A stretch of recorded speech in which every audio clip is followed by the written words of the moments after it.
or if there's any question. We will also be sharing some information on that. Thanks, Alreta. I think the recording was asked for by a few people. So please connect with us in the chat box. If you really wish to, you can open your microphone, but be aware that your microphone might be open.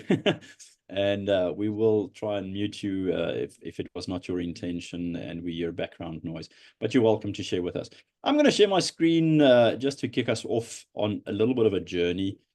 Let me just get to the right slide and just give us some background. And I've shared some of this information before. The Center for Finance and Risk Management, we are joined today by CBJ Attorneys, which is also our branding partner in the center from recently. They're really supporting our schools, and they've entrenched their relationship and association with us in such a way that we really want to bring value to our schools. It seems like collections is definitely a pressure point. School fees, I wouldn't say collections or payment rates are on the decline, but that's what we see and feel with our schools. Our motto in the center is that every cent counts. And I was doing a little workshop at a school the other day, and from the floor, someone said, but what is the one thing that you would advise a school on as far as financial management goes? And it sounds very cliche, but every cent counts makes for that concept, makes for us managing meticulously, for chasing meticulously the information that we need, the money that we need to get in. So every cent counts can be a philosophy. And if that is the case, you won't just let bygones be bygones, leave the lights on, leave the taps open, forget to chase someone for school fees that's outstanding, not get the 3 quotes because it's easy to go with someone. Make sure that every cent counts in your school. And that could be a philosophy to really manage and support your school better. A quick ad break for the Center magazine. I think a lot of you might have received it. If you have not received it, it means that you're not on our mailing list. And our mailing list comprises of the people on the SGB who have been loaded on the membership profile page of our website. So if you are a member of the SGB or office bearer or connection, I think we call it the admin person as well, you have a field that you could populate your email address so that we can send you our regular communication. Our Rand Matters magazine, this is the end of August, beginning of September edition, and we talk about something that's, anecdotally very funny in the country, but we want to connect with that they don't know what we know. And sometimes it's a reflection that we don't know what they know. We must figure out what we must know. What is it that we don't know that we should know to manage better? So go have a look at the magazine. It's copied into the chat box. I think Alreta will share it again. It's an online read magazine. You can download a PDF copy of it and share it. Make sure that you get some value out of it. And our pocket guide, ons sakpasgids vir skoolbegrotings is daarin. En ek gaan so 'n bietjie daarna verwys. We'll look at some of the value out of that pocket diary. Net om vir julle weer te herinner, wie's hulle? Wie's ons? En wie weet? Who are they? Who are us? It's not just Rikus and the Springboks. We should also know what we don't know. Our session today, I just want to reflect a little bit on the big picture of school fee paying schools in South Africa. And I know we've got various fee paying and no fee schools in the country. And even in the no fee schools, we've got something called voluntary payments by parents. Yes, they're not collectible, but in our fee paying schools, we've got to look at the big picture and just see where the trend is. School fee determination as well as collection has strong Schools Act obligations and compliance. We've got to look at that. Our feeling on the economy and the school economy maybe. I want to reflect a little bit of our journey with exemptions. We had National Consultative Forum meeting 2 weeks ago, and there is progress, albeit slow, in the exemption review. And that's also to do with collections and less income in a school. Compensation of exemptions, maybe not too much to say about that, apart from the fact that please calculate and have it audited and send it into the department so that the department has record of what the requirement is, what the ask is. Krisna will talk about bad debt a little bit, and then I've got a quick reminder of our fundraising ability. And then, yes, our service providers in the center. Go page through the magazine. But today we're hosting CBJ Attorneys. That's been doing great work in various parts of the country with our schools in collection. The big picture, we've got two models of schooling in South Africa, the public sector and the independent sector. And we've looked in great detail at the data supplied by the Department of Education. We do our own SNAP surveys. Ons het vroeër die jaar 'n opname gedoen oor die verhoging of persepsie van die verhoging in vrystellings. So we try and chase data so that we can make data-driven decisions. And I want to push schools to that situation as well. Look at the data. If you know what exemptions were 5 years ago, what it is now. In fact, the Schools Act, I hope you've got this little book close to you. In section 39, subsection 2, and I want to quickly page there and read it to you. A school budget must reflect the estimated cumulative effect of the established trends of non-payment of the schools. So when you do your budget meeting, say from middle October onwards, where I think most schools will start, that budget must reflect the cumulative effect of the established trends, which means it's more than 1 year, of non-payment of school fees. The paying parents, the voting parents must know about the non-payment, which means you've got to record it, which means you need data, which means you can reflect and visualize the data, as well as the total, partial, or conditional exemptions granted to parents. So the total, partial, and conditional exemptions granted. So that's an issue for the AGM. So yeah, go read and let's comply with this, but let's use the data to have a stronger hold on our schools.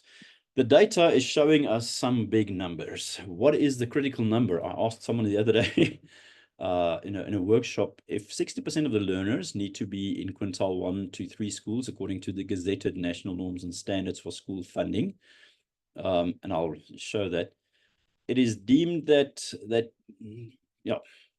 quintile 4 and 5 schools might be, it's not deemed, but it might be a good assumption that there should be 40% of schools. Not all schools are the same size. So I want to make a distinction. The one talks about learners and the other one talks about the number of schools. And there's a difference between the two. Julle verstaan dit. Sekere skole is groot. Gauteng and Western Cape schools are in the region of average 900, 1,100. And other provinces have schools in the region of 450. So it's not the same number of schools. But I was amazed to see that this number has decreased. Quintile 4 and 5 schools in the country as of 2023, 3,682. And of those, fee-paying schools reduced to 2,950. And about 2-3 years ago, that number was published at about 3,081, which gives us 13% of public schools. So this is big picture, big number. Fee-paying public schools need to watch their sustainability, to manage the sustainability. Ons moet seker maak ons beskerm die fondse en die inkomste sodat ons hierdie skole kan behou. The department does not have money for all schools to be no-fee schools as far as the allocation goes, but we also know what our fees do to enhance the quality of education, according to section 36, subsection 1, that says the governing body must do everything in its means to supplement the funds by the department. So yeah, very interesting news there. There's just a little reflection of the current year Gazette. So I always like going back to the source documents. And this is what a quintile 1, 2, and 3 school gets from the department. And this is what a quintile 5 school gets. So that's the proportional distribution of funds. And then quintile 4 and 5 schools add to that by means of parent funding. The budget vote, section 39, section 40, and further on.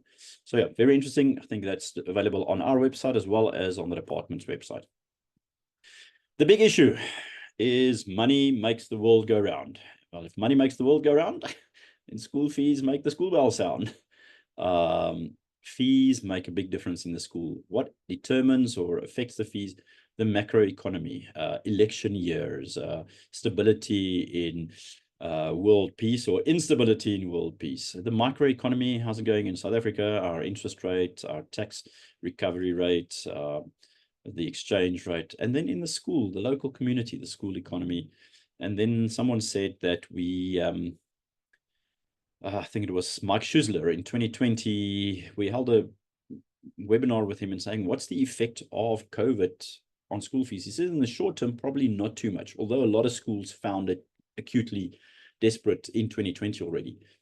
But he made the prediction that the shadow or the tail of COVID will hit us 2023, 2024, maybe even 2025. And this is what we're seeing in the trend of school fee payments. School fees went up. The school economy is more than the regular economy.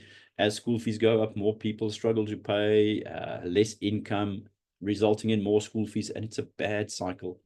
And then there's the issue of, you know, if some pay and some don't pay, is it fair or unfair, or is it just or unjust? And we've got to ask ourselves that question. What is a fair and affordable school fee at our school?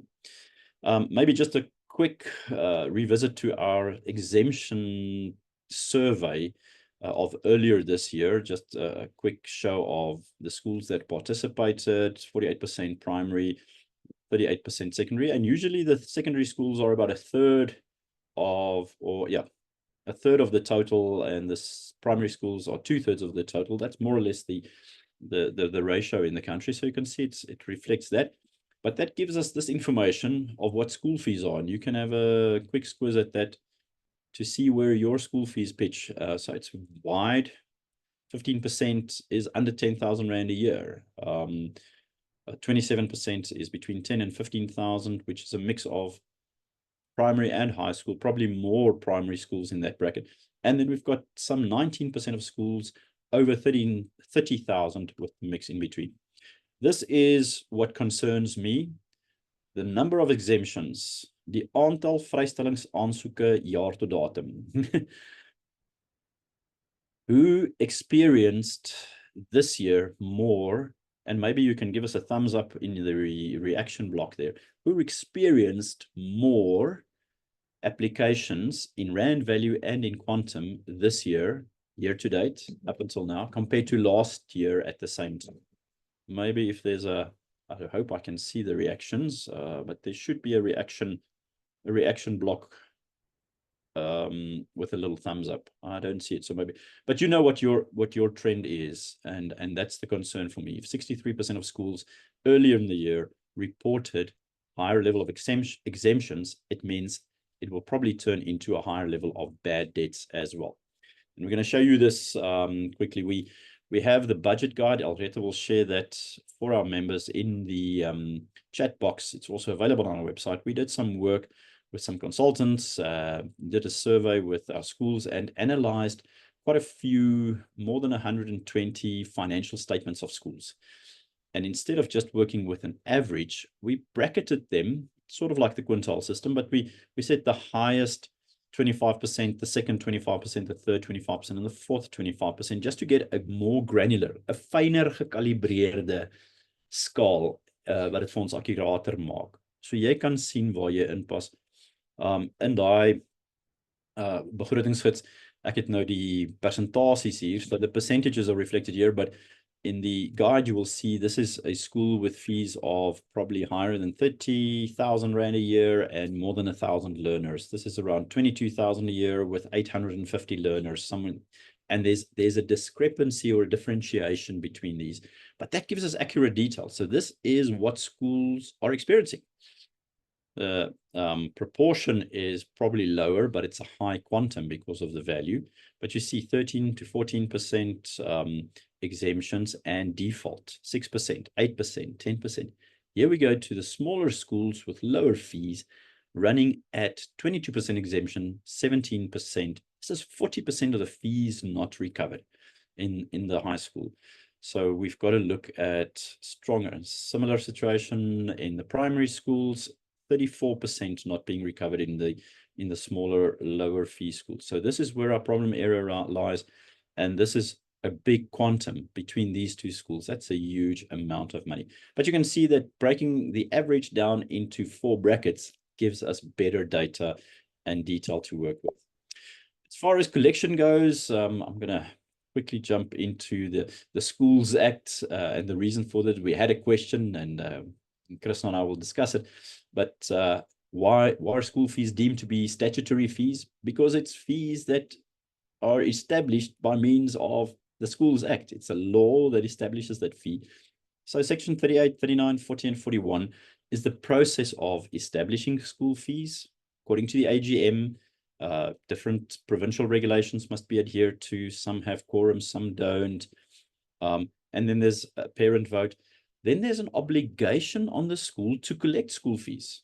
If you're a school fee school and people don't pay, you have to collect because someone else is paying for that portion that's unpaid. There's a parent's obligation to pay. Parents must know their, and I want to change the wording, not pay. They must make a contribution or they must invest. I see it as an investment rather than a cost. I see it as a contribution that would service our community. So yes, and then there's an obligation to report, as I mentioned a little bit earlier, section 39.2. So this is the call it the cornerstones of what you need to look at as far as collection goes, but Krisna and I will discuss this a little bit later on. Just a quick note as far as fundraising goes. This is section 36, which I quoted earlier. Must take all reasonable measures within its means to supplement the resources. And FEDSAS has, it's in the magazine, but we believe we've got a very, very innovative fundraising model with passive income on a perpetual basis.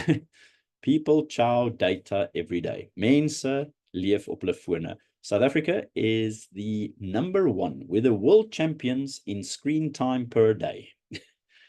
#1 users of screens per day in the world. And people use data while they sleep. So it's like baking pancakes 24/7. If you sell the SIM card, people top up, the school gets a portion of that. And I would really urge you guys to consider that. There's a QR code to look at, but contact any of our provincial managers or myself, and we can put you in the right direction as to running this fundraiser. About 40 schools already in the game and trying to establish a hold on what is one of the biggest industries in our country, and that's the cell phone and data industry. I want to stop my screen sharing here and invite Krisna onto the screen. Krisna is a director at CBJ Attorneys. We've been working together for, Krisna, I think it's 4 years now, 3 years now, I'm not sure. It's been a while. But yeah, welcome on stage with me. Maybe just a quick intro from yourselves. Who is CBJ Attorneys? Who is Krisna, and where are you based? And yeah, just give us fill us in a little bit. Good afternoon, Rian. I'm honored to be part of this FinTalk today, and I thank you for that. I've noticed that there's a lot of my clients present. Thank you, Annelien. I see you in front. Thank you for taking the time. Those that do not know me, my name is Krisna Jenkins. I'm one of the directors of CBJ Attorneys, heading the debt collection department. I would like to start this discussion with a conversation that took part between myself and one of my principals at the symposium a week or two ago. I was busy preparing for this interview or this financial talk and had the printout of our previous month's magazine, the financial magazine, with a slogan on, "They don't know what we know." So this principal of mine is known for his deep conversations, which we value. He took the paper out of my hand and he said, "I'm going to ask you a question, and I don't want you to jump to your own answer. I'm going to go upstairs again, and when it is lunch, I'm going to come back to you, and I'm going to ask you for your answer." He took the print out and he pointed to, "Hulle weet nie wat ons weet nie. They don't know what we do." He turned around, pointing to the room. And his question to me was, "Do they know what I do? Weet hulle wat ek weet?"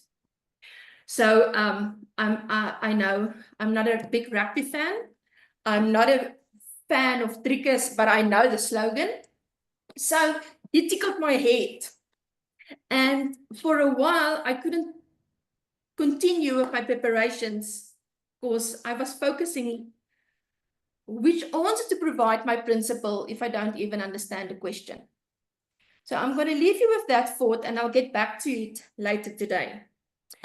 We are a bespoke law firm specializing in certain fields of the law, being debt collection is one of them. For the last 25 years, we developed a unique structure and module, not only assisting our clients with the collection of the outstanding school fees, but also with our integrated pre-handover division, we ensure and we successfully change it, our payment cultures of our parents at school. The last 6 years, we brought in the 4th division, which is value-added services, which we use in order to assist our clients to stabilize their payment culture and then generate the cash flow. So my division, we are based in Witbank, Mpumalanga. My debt collection department consists out of 4 divisions. A value-added services, which is a prior handover process. In that department or division, we assist you with the evaluation and process of exemption applications. At the end of year 2023, we dealt with 4,228 applications. This year, we dealt with 7,912. There's definitely a huge increase. We onboarded a few new clients, but not all of the added applications that we received was from the new clients. We assisted Krisna, can I just come in there? That is a staggering number. It's just your office. So it's not the whole sector that dealt with. So you gained more clients. So there could be a natural growth there. But 7,000 over 4,000 from the previous year, that's a 75% increase. So if your client base grew by 50%, it's still a 25% increase. That is, it's massive. So that's the trend that you guys are seeing. Yeah. Okay. That's interesting to know. Thank you for that. Okay. We also assist with the drafting and sending of the Section 41 letter of demands, and then analyzing and evaluating your H analysis, and we provide you with the guidance thereof. Our second division is our admin divisions. This division deals with the electronic importing and exporting of data and handovers, our client queries, our site visits, the analyzing of data, the data wash, tracing of debtors, reporting to our client, the dashboards, and a new service that we added is our client portals. The third division is our call center. My call center consists of a 60-seater of fully trained agents with extensive knowledge of Section 39 to 41 of the South African Schools Act, the exemption process, and the Section 57 Magistrate Court Act. We have a soft collection approach to protect the relationship between the school and our parents.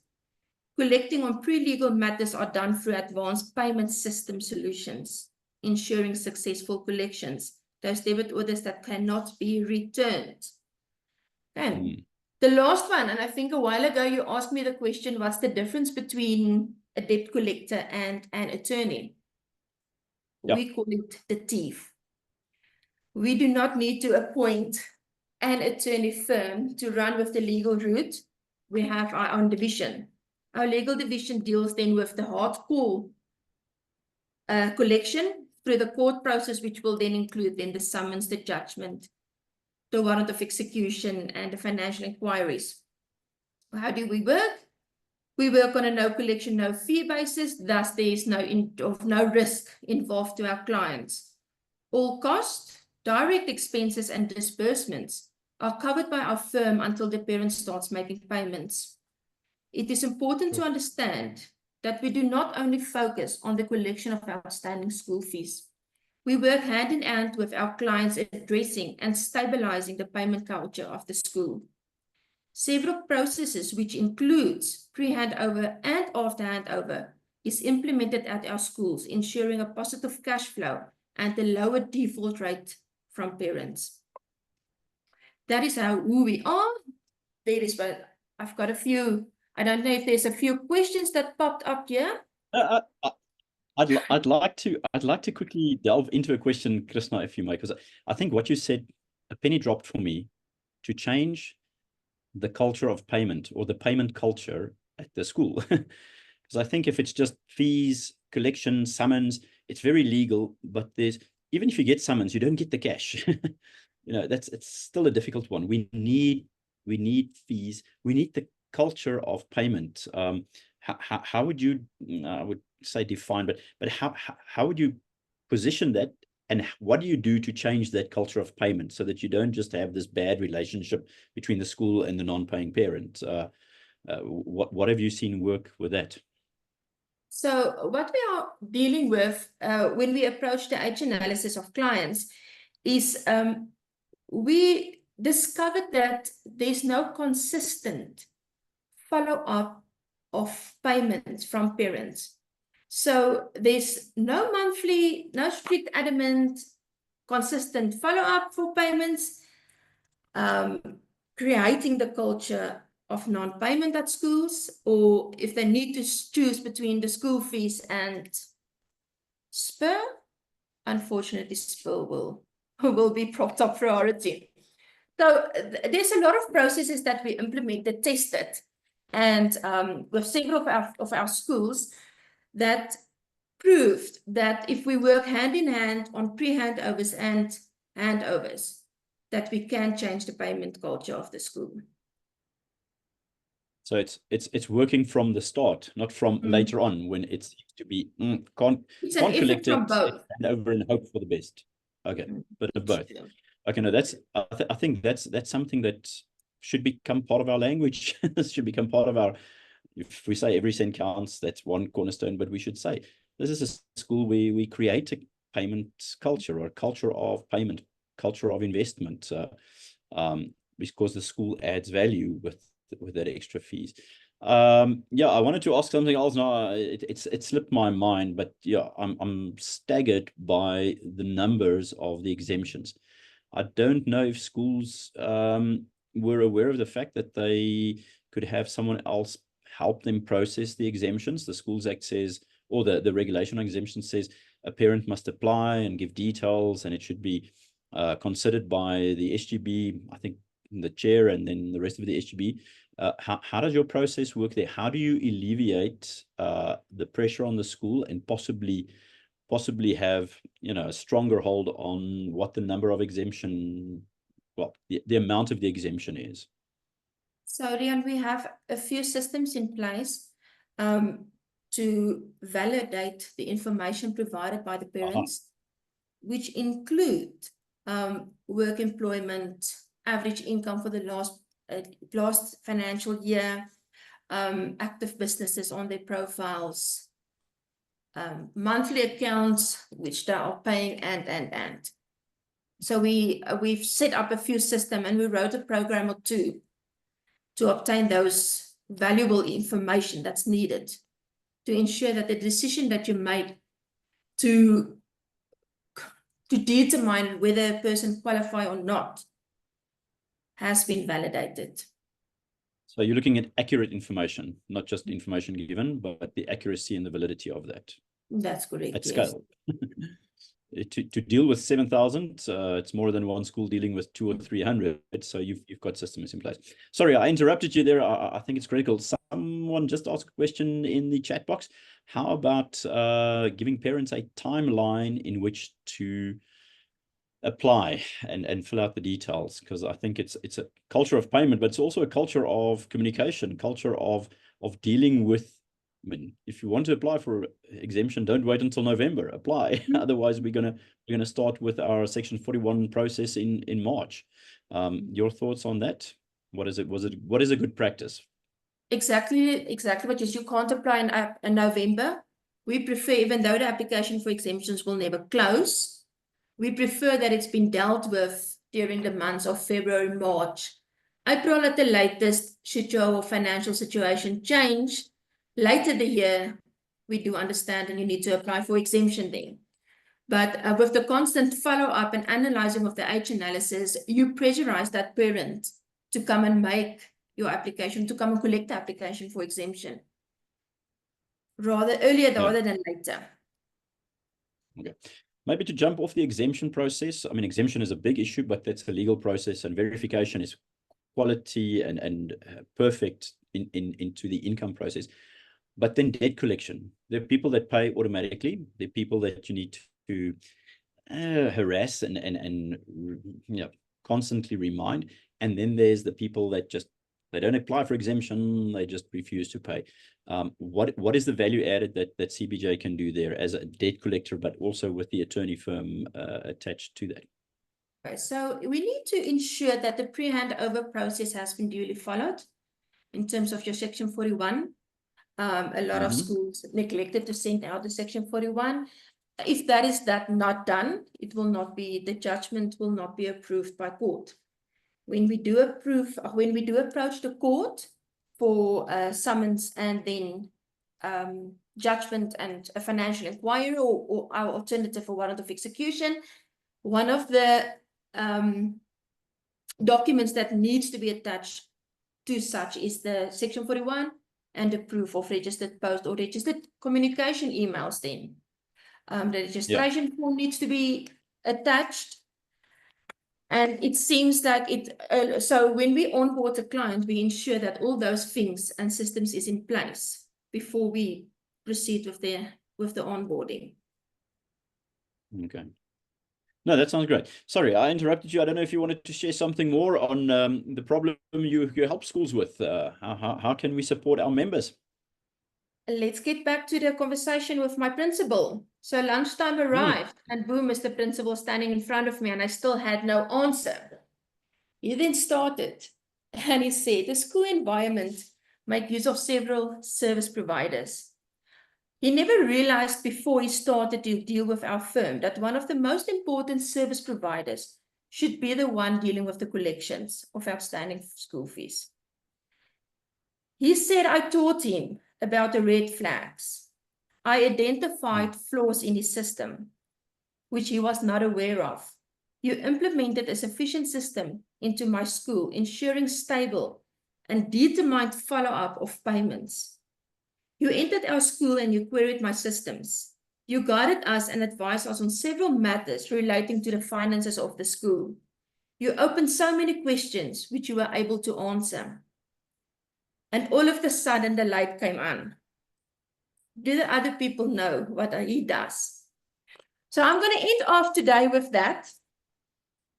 Are you 100% sure that your obligation to ensure that your debt collection or outstanding school fees is being recovered is done in the correct way? And that's for me. You're more than welcome to post some questions. We can look at one-on-ones later on, Rian. Yes, I wanted to chat about one or two, but yeah, so the case study from the principal said, if you want to manage a school well, watch every cent of the income. If you want to do that, get a debt collector, attorney's firm that supports you with stronger systems and mechanisms in place than what you have. And yeah, I think that's why we associate with you and several other service providers to say it is important that we, fulfill our obligation to collect school fees as a school. It's important that we don't try and reinvent the wheel and try and be the best at something that someone else is already the best at. And I'm not saying that the school should not have a debtors process and a debtors clerk and someone that's chasing the money. But the moment it gets specialized, the moment it gets tough, Krisna, my first question would be, is there a correlation between handing over to a service provider like yourselves earlier in the outstanding process and success versus handing over at the end of the year when the auditors say, oh, you're not recovering this, and then hand it over? What is the difference between handing over earlier in the debt payment cycle to a service provider? Rian, obviously, we need to attempt to collect the 2024 school fees during the 2024 year to ensure that there's no rollover carrier. So when we determine an installment due and payable based on financial affordability, we look at the payment term to ensure that there's not a rollover for more than 18 months for the payment of school fees. We cannot allow parents, if they're in a position to do such, to make payments of 500 Rand and then expect the payment culture of the school to change. That is not going to happen. So that is what we do prefer handovers of the normal parents that's been handed over year after year, early the year, April, May, to ensure that we have that chance to attempt to collect it in the current year. So if someone is outstanding by more than 90 days, 120 days, that's already a flag, a red flag. If not, if it's not a red flag, it might be an orange flag, but it's a flag already to say something is not kosher, and then get in the specialists to do that. Krisna, we had a question early on about why would school fees be statutory? I don't know. I answered it quickly. I don't know if there's someone else that wants to weigh in, but your thoughts on that? Is it a statutory payment? The Schools Act is very clear. Section 40 deals with the obligation of payment of school fees. It is indeed a statutory debt. It does enjoy priority above your DSTB, your gym contract, all that sort of things. Apart from a roof over your head and food on your table, unfortunately, school fees come before your cell phone. Yeah, there's a very interesting debate in the marketplace around who's right and who's wrong. The correctness of whether school fees lapse of dit vir jaar of nie vir jaar nie. And I want to take that debate away, and maybe I don't see anyone in the chat box popping a question for that, but I think that is not the debate. If you are sitting with a debt that's more than 3 years outstanding and you're debating should it be lapsing or not, you should have done debt collection by May of the first year. By month 5, you should be worried and not debate about the line in month 36.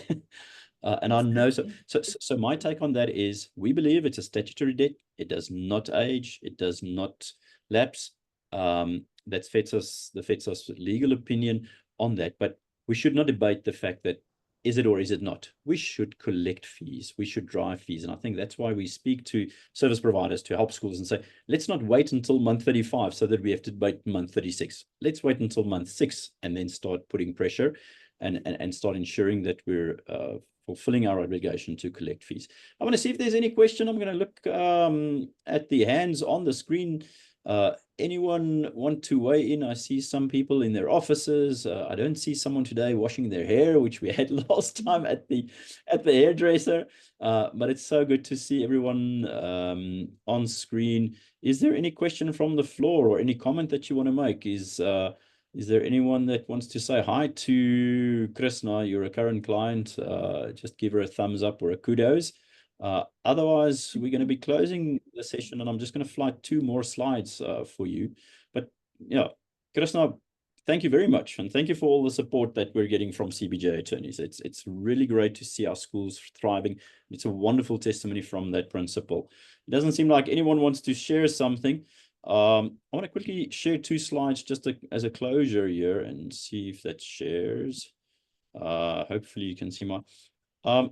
CBJ has, I've copied this into my slide deck because we're going to be sharing this with you. Specialists in collection of outstanding or arrears school fees. And I think that's the critical part. For some things, we need specialist support. When I talk finances in school workshops, I always say, it's very easy to think because we all have a wallet and a personal budget that we are financial giants. It's like listening to music. Everyone loves the radio on whatever favorite radio station it is with your favorite song. So we're all music lovers, but we can't all play in that same band. We don't know how a C-sharp minor on the guitar even looks, or that there was a C-sharp minor in the song. There's a specialist focus on doing something good. And all schools need to chase their money, but when the road becomes a little bit difficult, call in a service provider that can support you. And I've heard good things about schools that work with a debt collector attorney firm that can do that.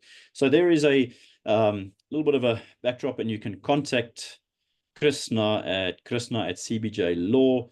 Thank you so much for sharing with us today. But those are the key benefits that you get, and she reflected on the divisions that they have. So there's the contact details. You can find her on her email address, Krisna at cbjlaw.co.za. That's Krisna with a K at cbjlaw.co.za. And her telephone number, cell phone number is on the screen there. I'm going to stop sharing and maybe just give a final word to Krisna. I see there might have been a question coming in. It's just the contact details. Krisna, final word from you. What should schools do at this time of the year? It's September, close to October.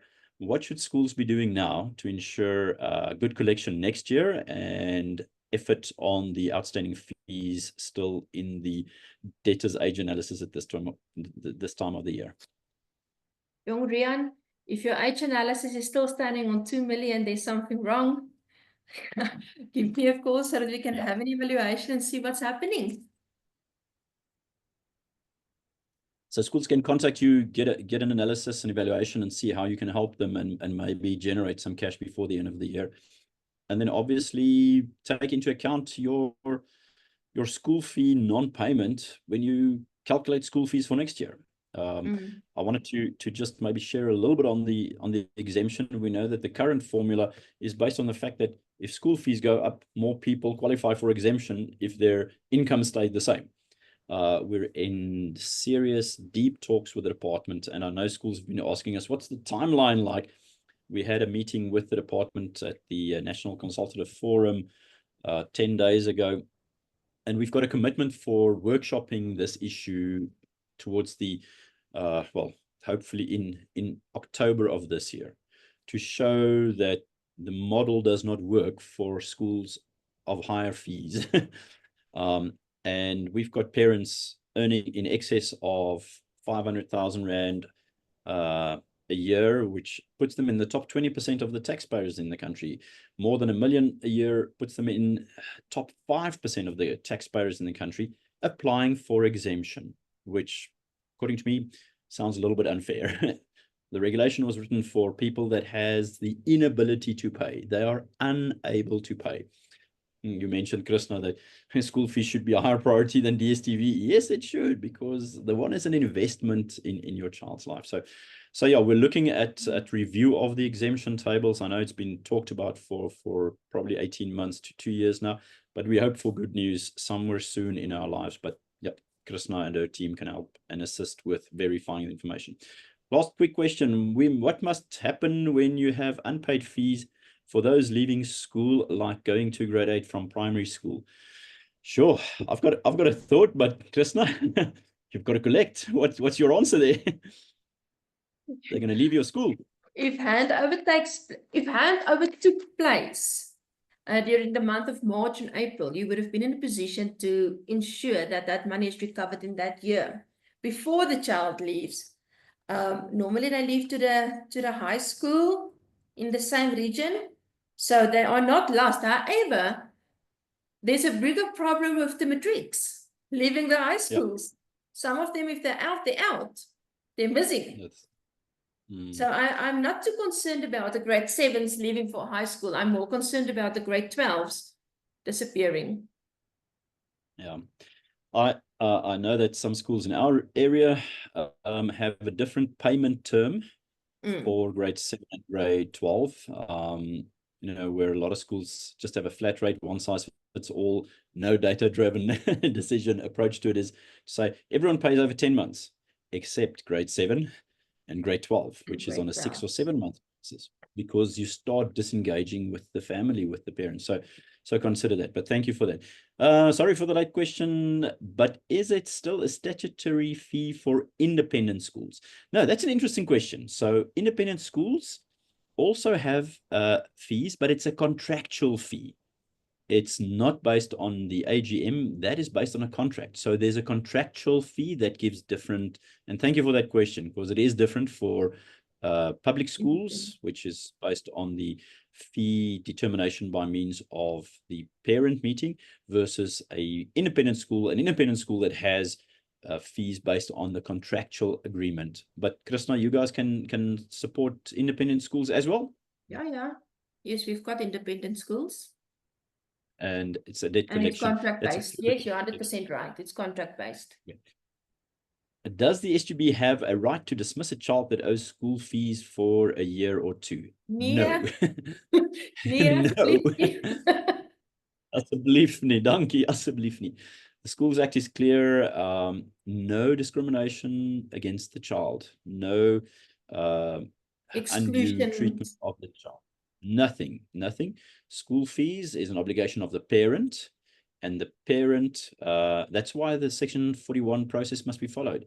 The school must have a position of collecting fees, not of excluding the child in order to leverage payment. So it's a tightrope to walk, but you cannot disenfranchise, disadvantage, or dismiss a child. If that question, if you need more info on that question, please contact me. Krisna, thank you for visiting with us today. It's great fun. We've shared your details. If people want to engage with you, I want to urge you, all the schools, you work all around the country, very active in Mpumalanga. I know you said you're in are you in Witbank? Middelburg? Yeah, Witbank. eMalahleni. So but you do help schools around the country. So thank you for joining us today. All the guests, thank you for participating. Thanks for the questions. Thank you for opening up your cameras so that we can see who we're talking to. It's so much fun seeing you guys, everyone on the screen. Have a wonderful day. I know it's the last week of the term. Vastbyt, Minda, just shoulder to the wheel. Vrydag 12 uur begin 'n lekker vakansie. So enjoy that. It's our Heritage Month, so let's enjoy our Heritage Day next week. Thank you for joining us today. We'll send you a recording and some details on this. Take care. Cheers. Dankie Rian. Tot ziens.